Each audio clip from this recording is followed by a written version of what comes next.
SSP online class में आपका स्वागत है। आज राजस्थान अध्ययन कक्षा 8 अध्याय 8 जन जागरण एवं सामाजिक सुधार हेतु राजकीय प्रयास पाठ इस क्लास में पढ़ने जा रहे हैं। सभी मित्रों से आग्रह है कि चैनल को सब्सक्राइब करें और अधिक से अधिक अपने मित्रों को शेयर करें। हमारा देश एक लोकतांत्रिक देश है। लोकतंत्र में सरकार अपने नागरिकों के लिए प्रत्येक स्तर पर लोक कल्याणकारी पहल करती है। हमारा संविधान सामाजिक, आर्थिक, राजनीतिक स्तर पर लोकतांत्रिक मूल्यों की स्थापना पर जोर देता है। हमारी सरकार ने सामाजिक समरसता, राजनीति व आर्थिक समानता हेतु कई जन कल्याणकारी कानून बनाए हैं, जिनका अध्ययन हम इस पाठ में करेंगे, अध्याय में करेंगे। भूदान आंदोलन एवं भूमि सुधार।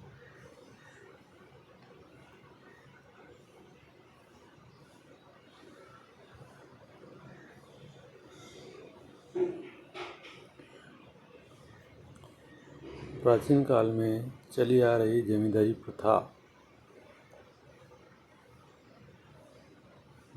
प्रथा के कारण भूमि स्वामित्व की विषमता का विकराल समस्या के रूप में उभर कर आई।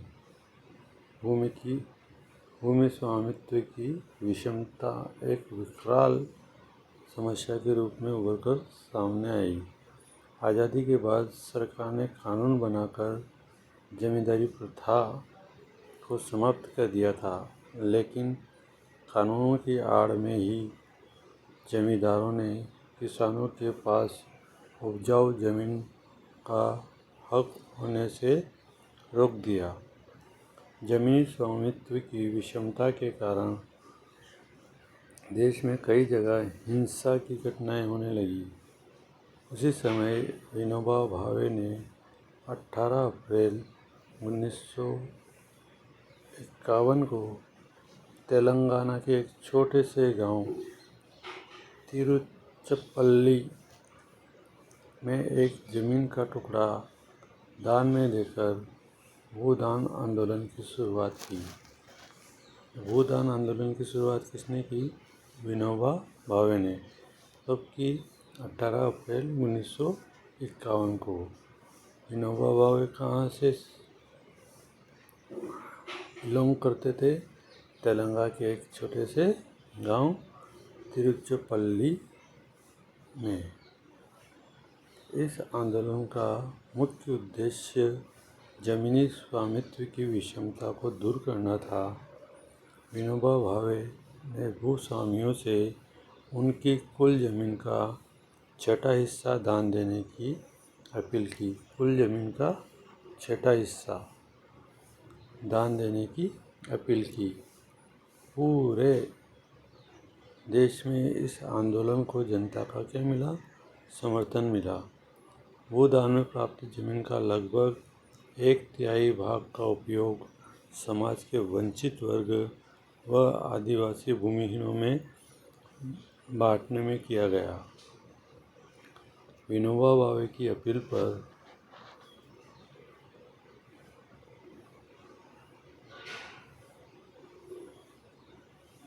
राजस्थान के नागौर जिले में भू आंदोलन या भूदान प्रारंभ किया गया।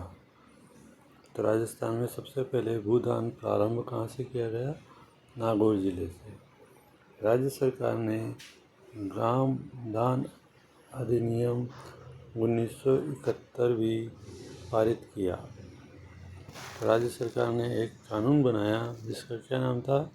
ग्राम दान अधिनियम 1971। आज़ादी के समय 75% जनसंख्या कृषि पर निर्भर थी।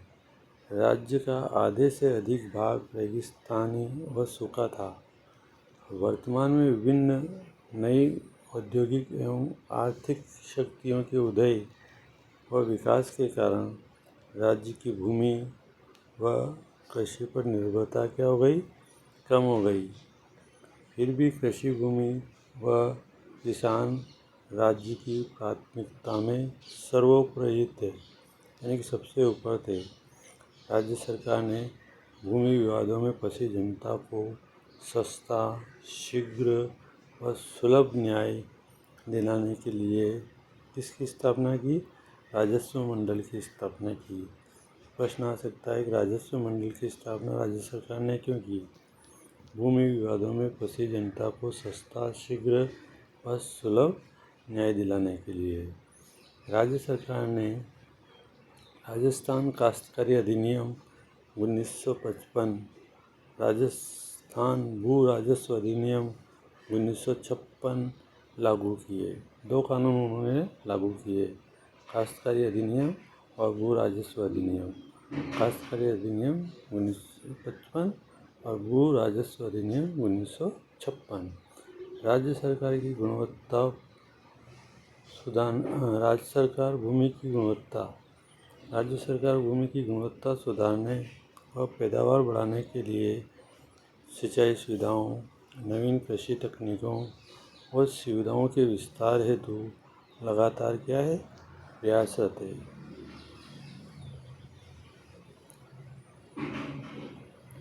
अगली समस्या आती है अस्पृश्यता।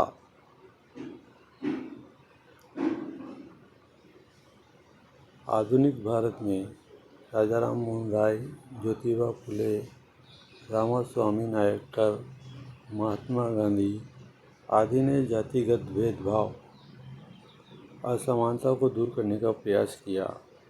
इसी तरह राजस्थान में भी स्वतंत्रता से पूर्व दयानंद सरस्वती, गोविंद गुरु, मामा बालेश्वर, हरिभाऊ उपाध्याय आदि समाज सुधारकों के नामों का उल्लेख किया जा सकता है, जिन्होंने सामाजिक भेदभाव को दूर करने हेतु प्रभावी प्रयास किए। समानता लोकतंत्र का आधार है, अतः भारत के प्रत्येक नागरिक को कानून के समक्ष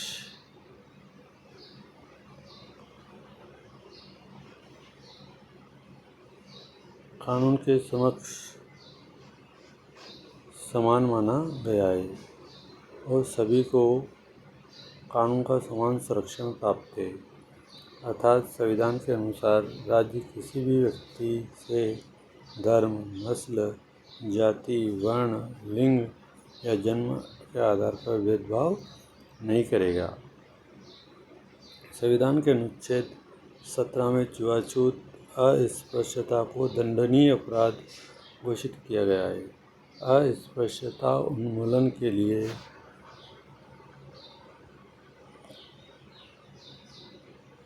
भारत सरकार ने नागरिक अधिकार संरक्षण अधिनियम 1955 लागू किया। राजस्थान सरकार ने भी अस्पृश्यता अधिनियम 1955 को अपने यहाँ प्रभावशाली रूप से लागू किया। इसी के तहत राजस्थान सरकार में केंद्र सरकार द्वारा अनुसूचित जाति जनजाति अत्याचार निरोधक कानून 1989 को भी सख्ती से लागू किया गया, जिसमें दलितों के आर्थिक अधिकारों के संरक्षण हेतु विशेषकर उनकी जमीन पर अतिक्रमण करने वाले तथा उच्च वर्ग के लोगों द्वारा निजी जमीन से बेदखल करने वाले लोगों के खिलाफ कार्यवाही का प्रावधान है। वर्तमान में सामाजिक न्याय एवं अधिकारिता विभाग मुख्यतः शिक्षा, सामाजिक आर्थिक विकास, अनुसूचित जाति जनजाति, आर्थिक पिछड़ा वर्ग, अन्य पिछड़ा वर्ग, महिला, बच्चों आदि के कल्याण की कार्य करता है।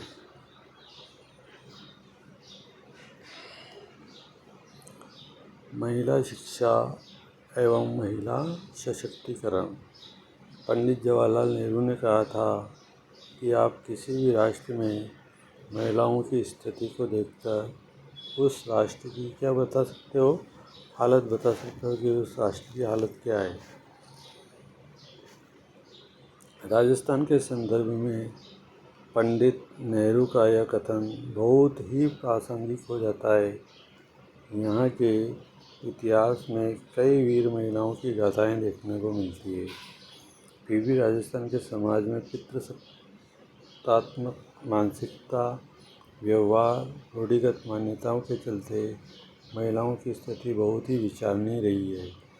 लिंगानुपात, साक्षरता, स्वास्थ्य, रोजगार आदि क्षेत्रों में राजस्थान की महिलाओं की स्थिति संतोषजनक नहीं थी। इसलिए महिलाओं की स्थिति को सुधारना हमारी सरकार के लिए एक बड़ी चुनौती है। स्वतंत्रता के समय देश में महिला साक्षरता दर क्या थी? बहुत कम थी। स्वतंत्रता के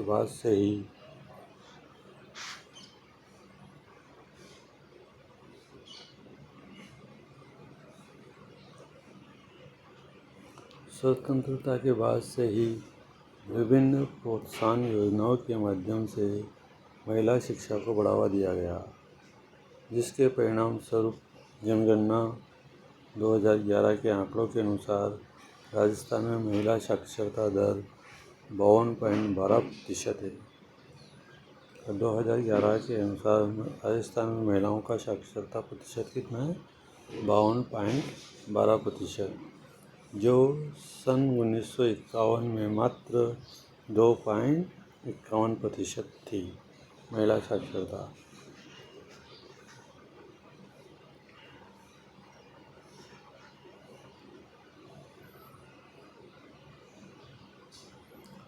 महिलाओं का विकास और सशक्तिकरण राज्य सरकार की प्राथमिकता में रहे हैं। सामाजिक और आर्थिक विकास की सभी धाराओं में महिलाओं की भूमिका को प्रोत्साहित करने के क्या किए जा रहे हैं? सरकार द्वारा निरंतर प्रयास किए जा रहे हैं। महिला सशक्तिकरण के लिए राज्य सरकार के प्रमुख प्रयास। पहला है राज्य महिला आयोग। राज्य सरकार ने 15 मई 1999 को राजस्थान राज्य महिला आयोग का गठन किया। तो राजस्थान राज्य महिला आयोग का गठन कब हुआ? 15 मई 1999 को। इम्पोर्टेंट तिथि याद रखना। यह महिलाओं के प्रति अनुचित व्यवहार की जांच, राज्य लोक सेवाओं में महिलाओं के प्रति भेदभाव दूर करना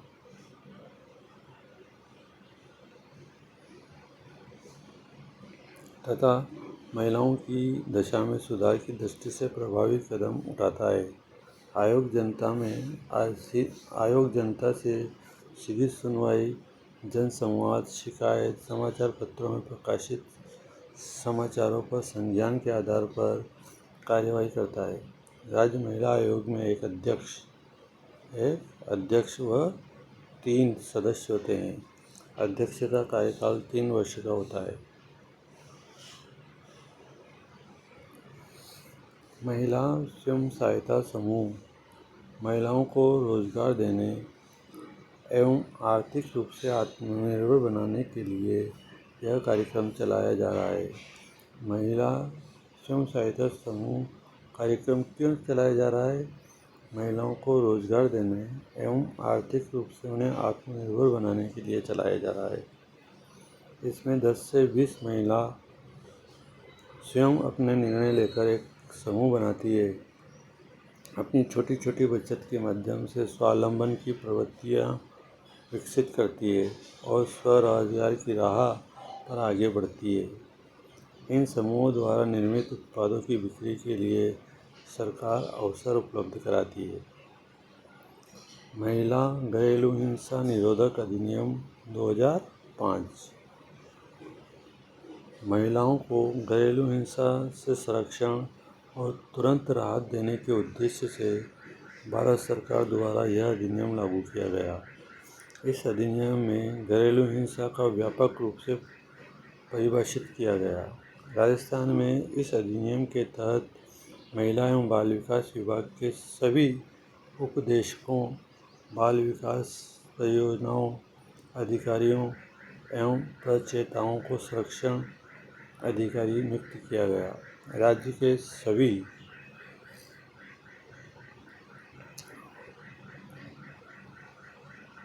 राज्य के सभी अस्पतालों, प्राथमिक स्वास्थ्य केंद्रों, सामुदायिक स्वास्थ्य केंद्रों को चिकित्सा सुविधाओं के रूप में क्या किया गया? अधिकृत किया गया।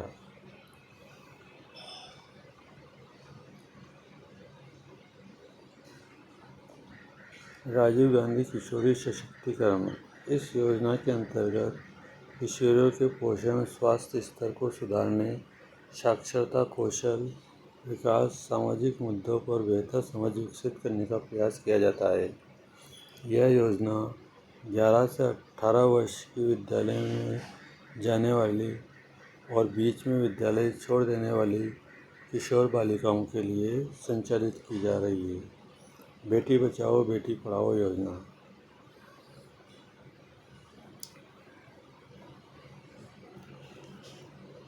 बेटी बचाओ बेटी पढ़ाओ की शुरुआत वर्ष 2015 में देश भर में बढ़ते बाल लिंगानुपात को ध्यान में रखकर की गई है।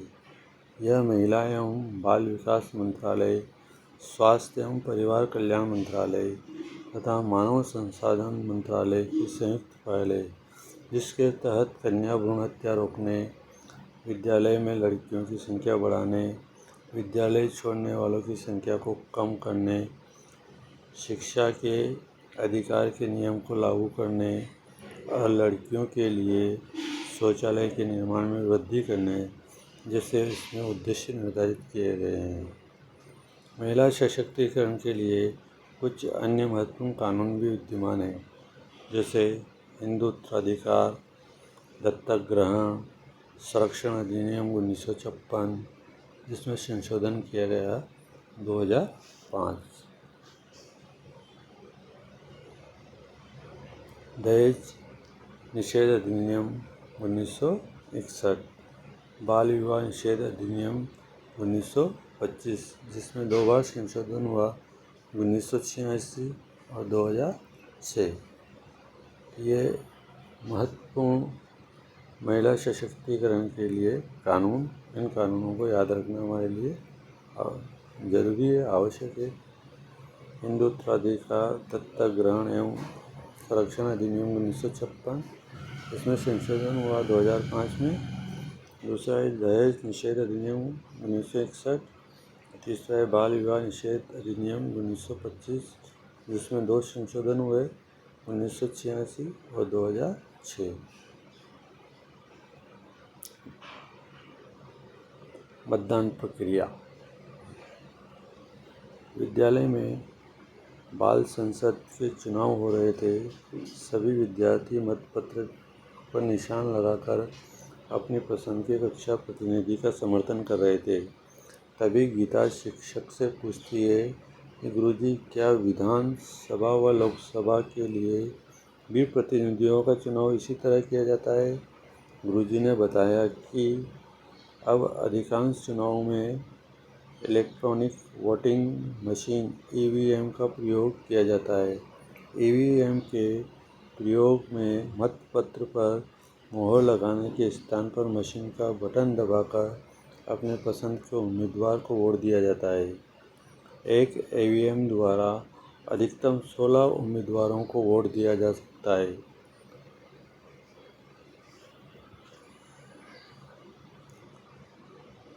इनमें से अंतिम बटन नोटा विकल्प होता है।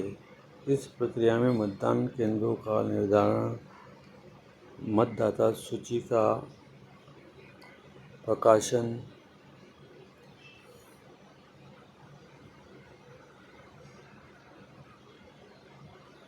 और उम्मीदवारों की सूची, ईवीएम को चुनाव हेतु तैयार करना आदि कार्य शामिल है।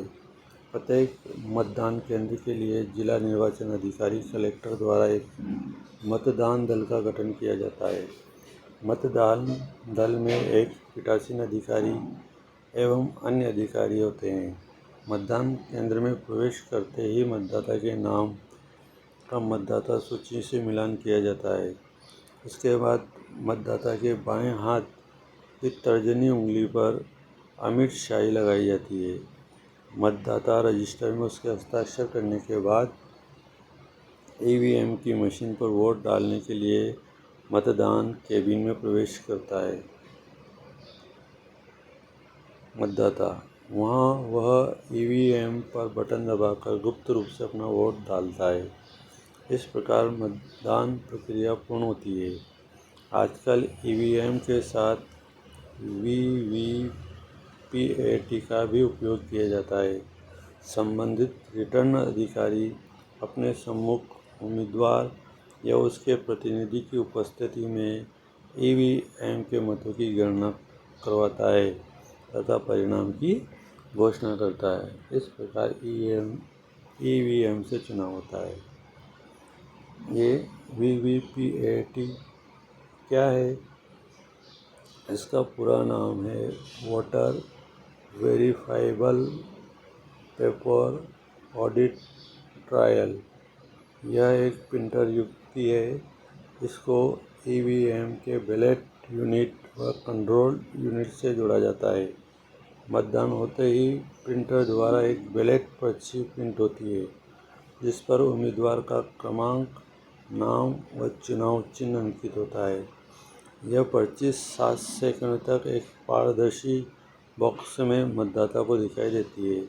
उसके बाद पर्ची प्रिंटर के ड्रॉप बॉक्स में चली जाती है। बीप की आवाज़ सुनाई देती है। इस प्रकार मतदान की प्रक्रिया पूर्ण होती है। इससे मतदाता यह जान सकता है कि उसने जिस उम्मीदवार को वोट दिया है उसे ही वोट मिला है या नहीं। इसके उपयोग से निर्वाचन प्रक्रिया में निष्पक्षता और विश्वसनीयता बढ़ी है।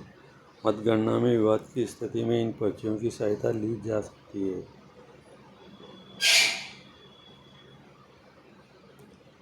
सुव्यवस्थित मतदाता शिक्षा और निर्वाचक सहभागिता स्वीप मतदाताओं, नागरिकों और निर्वाचकों को निर्वाचन प्रक्रिया के बारे में प्रशिक्षित करने, उनकी सहभागिता बढ़ाने हेतु निर्वाचन विभाग द्वारा बहुमुखी कार्यक्रम को सुव्यवस्थित मतदाता शिक्षा और निर्वाचक सहभागिता कहते हैं। इस कार्यक्रम के 2 मुख्य उद्देश्य हैं। पहला, सूचित मतदान, निष्पक्ष एवं नीतिपरक मतदान। दूसरा है सूचित मतदान, जागरूकता के साथ मतदान।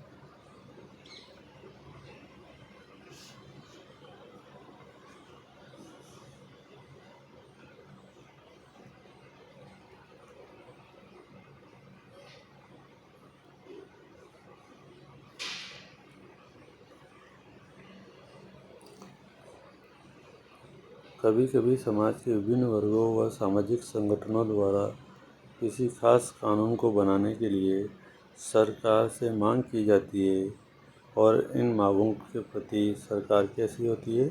संवेदनशील होते हुए कानून का निर्माण करती है। ऐसा ही एक उदाहरण हमारे राजस्थान में देखने को मिलता है।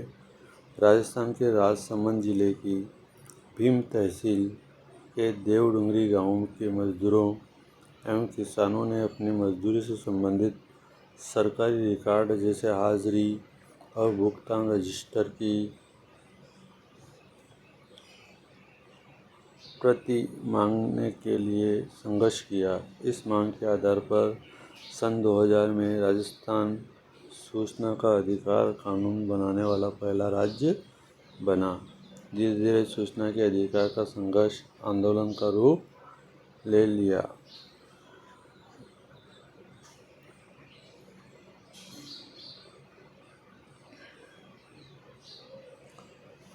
धीरे धीरे सूचना के अधिकार का संघर्ष आंदोलन का रूप लेते हुए राष्ट्रव्यापी हो गया। जनता की भावनाओं को स्वीकार करते हुए भारत सरकार ने सूचना का अधिकार अधिनियम 2005 बनाया। और यह कानून सरकारी स्तर पर जन भागीदारी एवं पारदर्शिता को बढ़ाने का शक्तिशाली कदम साबित हुआ है।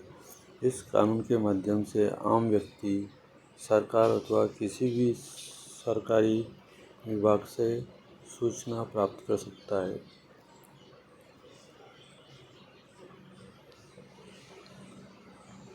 निःशुल्क एवं अनिवार्य बाल शिक्षा का अधिकार अधिनियम शिक्षा को सरल सुलभ बनाने के उद्देश्य से भारत सरकार द्वारा यह अधिनियम सन 2009 में बनाया गया। इस तरह राजस्थान सरकार ने राजस्थान निःशुल्क एवं अनिवार्य बाल शिक्षा का अधिकार अधिनियम 2010 बनाया, जो 1 अप्रैल 2011 से लागू हुआ। इस अधिनियम में 6 से 14 आयु वर्ग के बच्चों को निःशुल्क एवं अनिवार्य प्रारंभिक शिक्षा 1 से 8 तक का प्रावधान किया गया, ताकि कोई भी बच्चा शिक्षा से वंचित न रहे। इस अधिनियम के तहत बच्चा अपनी आयु अनुसार निर्धारित कक्षा में कभी भी प्रवेश ले सकता है। निजी विद्यालयों में कमजोर और पिछड़े वर्ग के बच्चों के लिए 25% सीटें आरक्षित होती है। कितनी? 25% सीटें, जिसके बदले सरकार द्वारा तय राशि निजी स्कूलों को दी जाती है।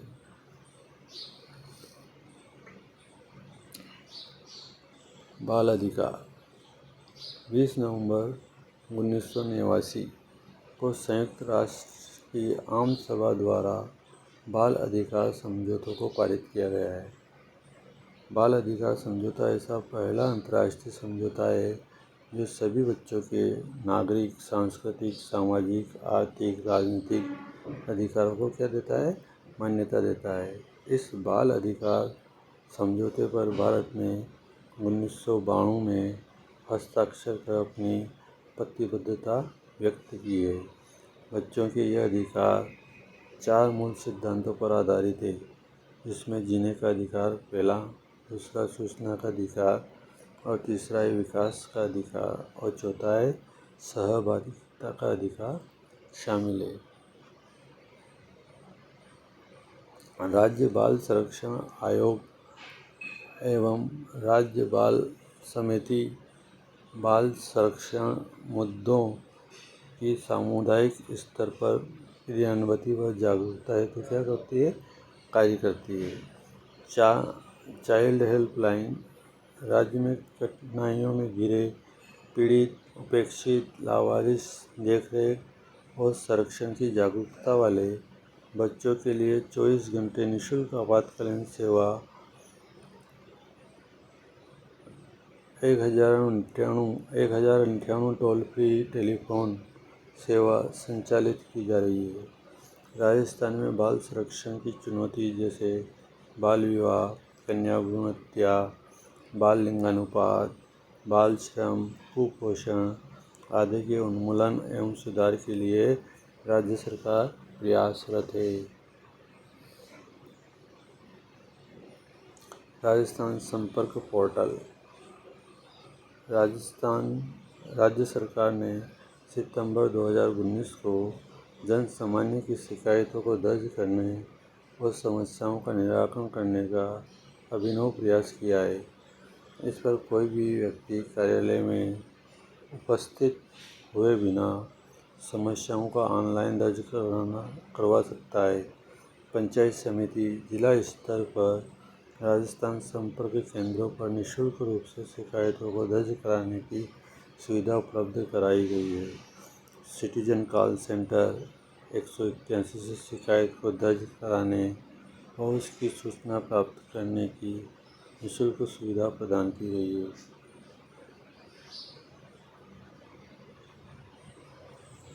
साइबर सुरक्षा अपराध यह एक तरह की सुरक्षा है जो इंटरनेट से जुड़े हुए सिस्टम के लिए होती है। इसमें हार्डवेयर, सॉफ्टवेयर, डाटा को साइबर अपराध से बचाने एवं सुरक्षित रखने का काम किया जाता है। बड़े बड़े कंप्यूटर विशेषज्ञ, आईटी के प्रशिक्षित लोग इस काम में सक्षम होते हैं। साइबर सुरक्षा हमलों के प्रकार। साइबर सुरक्षा हमलों के प्रकार। बदलती तकनीक के कारण हमारी सुरक्षा हमारे लिए काफ़ी चुनौती भरा काम हो गया है। साइबर धमकियाँ अपराधों से बचने के लिए हमें हमारी जानकारी को सुरक्षित रखना काफ़ी ज़रूरी है। रैनसमवेयर यह एक तरह का वायरस होता है जो कि अपराधी द्वारा लोगों के कंप्यूटर सिस्टम में हमला करके फाइलों को नुकसान पहुंचाता है। फिर उसके बाद अपराधी कंप्यूटर सिस्टम के मालिक से राशि वसूलता है, तभी उसके सिस्टम को छोड़ता है। नाम क्या है इस वायरस का? रैनसमवेयर। एक होता है मालवेयर। यह कंप्यूटर की किसी फाइल या फिर प्रोग्राम को नुकसान पहुंचाता है, जैसे कंप्यूटर वायरस, वर्म, ट्रोजन आदि। साइबर धोखाधड़ी इसमें वार्तालाप के माध्यम से चालाकी से लोगों को जाल में फंसाया जाता है ताकि उनके निजी डाटा, पासवर्ड आदि की जानकारी ली जा सके। फिशिंग व स्पूफिंग इसके उदाहरण हैं।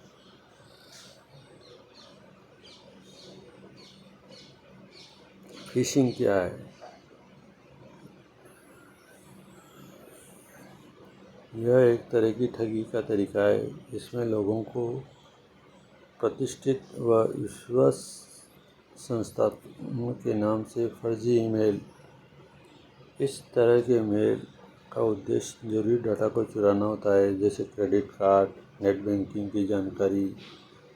और स्पूफिंग का मतलब क्या है? इसमें ठगी करने वाला व्यक्ति किसी वैध व्यवसाय, पड़ोसी या विश्वस्त होने के बहाने से किसी अन्य का पहचान या व्यक्तिगत जानकारी प्राप्त करने का प्रयास करता है।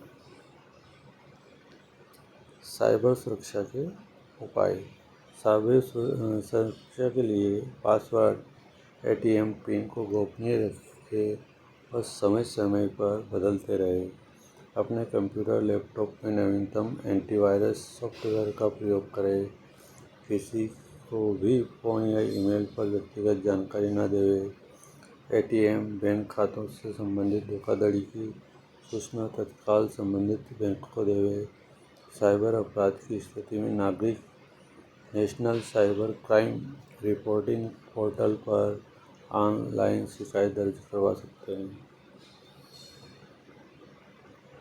वर्तमान समय में राज्य के विकास के लिए कई प्रकार के राजकीय प्रयासों की पहल की जा रही है, जिसके फलस्वरूप महिलाओं की स्थिति में सुधार हो रहा है। महिला सशक्तिकरण के लिए अनेक कार्यक्रम चलाए जा रहे हैं। प्रत्येक नागरिक को यह एहसास दिलाने के लिए कि उनका मत देश के लिए महत्वपूर्ण है। स्वीप मतदाता जागरूकता अभियान चलाया गया।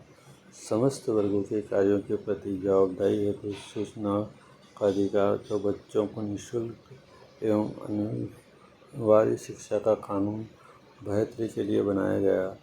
वहीं नवीन तकनीकों को अपनाने व अपने कार्य को सुगम बनाने के लिए साथ छिपे चले आए साइबर अपराधों से बचने के लिए भी जागरूकता कार्यक्रम चलाए जा रहे हैं। इस प्रकार कहा जा सकता है कि जन जागरूकता एवं सामाजिक सुधार हेतु किए जाने वाले राजकीय प्रयास ही उस राज्य को प्रगति के पथ पर आगे बढ़ा सकते हैं। शब्दावली नोटा, इनमें से कोई नहीं नोटा में। और VVPAT का पूरा नाम क्या है? Voter verifiable paper audit trail. SVEEP का मतलब सुव्यवस्थित मतदाता शिक्षा निर्वाचक सहभागिता। स्वीप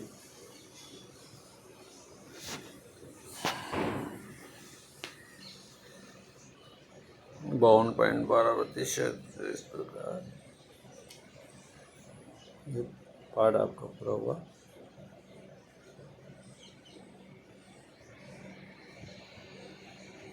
धन्यवाद।